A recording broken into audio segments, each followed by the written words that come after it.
In this movie, I'll show you how to manage your swatches. Specifically, I'll show you how to delete and add entire collections of swatches at a time. So I'm going to switch over to the wide view of my document. And if you take a look at the swatches panel, you can see that there's all kinds of swatches that are not in use inside of this illustration. For example, I have no intention of employing this fiery red or any of these oranges or these bright violets or any of those vivid colors to my document, because the color theme I've selected is more on the order of earth tones, along with a few blues and that gold jewelry as well. So what I'd like to do is just get rid of the colors that are of no use to me, and then add in the colors that I need.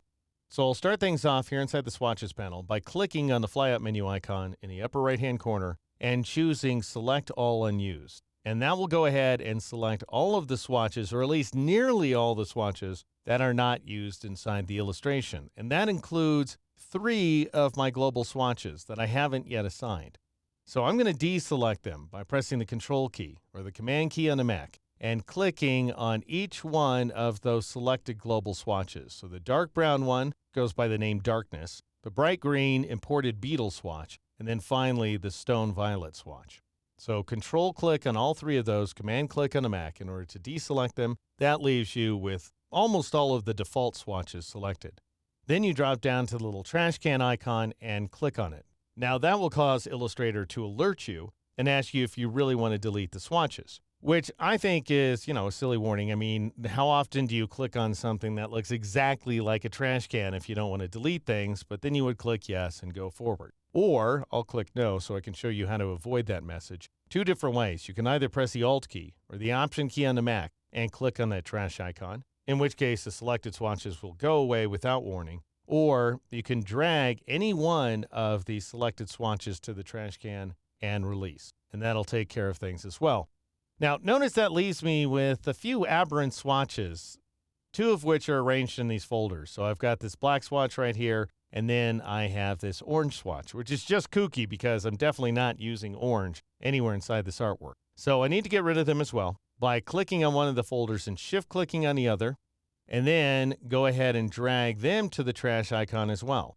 All right, now let's say that I want to add swatches for all of the colors that I am using. Well, there's a couple of different ways to work. If I press the V key to switch to the black arrow tool, and then I marquee a random group of shapes here, and then I go up to the swatches panel flyout menu, you can see that I've got a command right below Select All Unused that says Add Selected Colors, and that'll go ahead and add the colors from the selected shapes. Or if I press the Escape key in order to hide that menu, and then press Control-Shift-A or Command-Shift-A on the Mac to deselect the artwork, then when I go back to the flyout menu, I'll see the command is changed to Add Used Colors. So that's going to add all the colors throughout the artwork. Now, you'll see that I'm using an awful lot of whites and blacks, which are already represented by a swatch inside this document.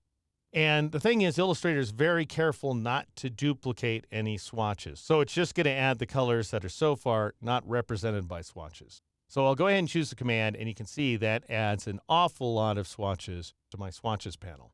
Notice they all come up as global colors as well, which is awesome. There is one color right here that is not global, and that's a color that's left over from the delete operation, this dark shade of green. I could have gotten rid of it a minute or 2 ago, but I decided to keep it because it is a kind of color I want to use with some modifications. So I'm going to go ahead and drag it down to this location right there.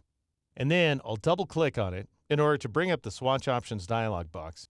And I'm going to slightly modify these values here. I'm going to select the C value and press Shift down arrow to reduce it by 10. Then I'll tab to the magenta value and press Shift up arrow to increase it by 10. If I tab to the yellow value and press Shift down arrow, you'll see that reduces it from 95 to 90, so it only reduces it by 5%. Well, what it's really doing is going for the nearest 10% increment. So I'm going to take that guy farther down to 85%, and then I'll tab to the K value and press Shift down arrow to take it down to 20%. So not a terribly different color than it was before, but slightly different. Notice that Illustrator automatically changed the swatch name to represent my new values. However, I'm going to change it to something else. I'm going to go ahead and call this guy Card Table and turn on the global checkbox as well, and then click OK. And this time around, even though I renamed the swatch and I turned on the global checkbox, the new name survives. So not sure what that's about. That might be a bug associated with selected objects, but it's good news for us.